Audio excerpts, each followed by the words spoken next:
time sa ito. Ayan. Three of Pentacles. Spend quality time kasama ang mahal mo, mahalaga sa'yo. Or, okay.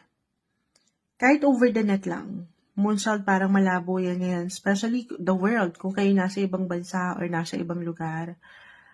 Kahit over the net, tanungin ng sarili, sino bang pahinga mo, Aquarius? Or ano yung paraan mo, paano ka nakakapag-recharge ng iyong energy?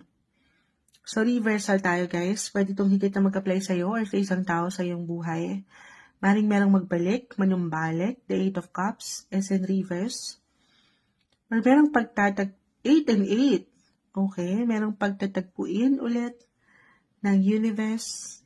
Pagsasalpukin ulit the world or the universe rather. Wow, lalo pa kung natagalan ito, maring magkaroon kayo ng pagkakataon to connect or reconnect this time. Again, kahit over the net lang po.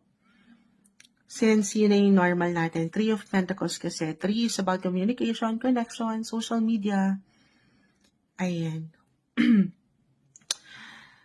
So, ayun, more quality time with your loved ones. Baka merong nakakamiss or meron kang namimiss or meron kayong namimiss na chance na pwede naman sana. Yung time. Or sabi ko nga, iba-iba ng way or paraan ng bawat isa, paano kayo makakahinga, makakapagpahinga. Time with Mother Earth, yung connection sa kanya, pahinga rin.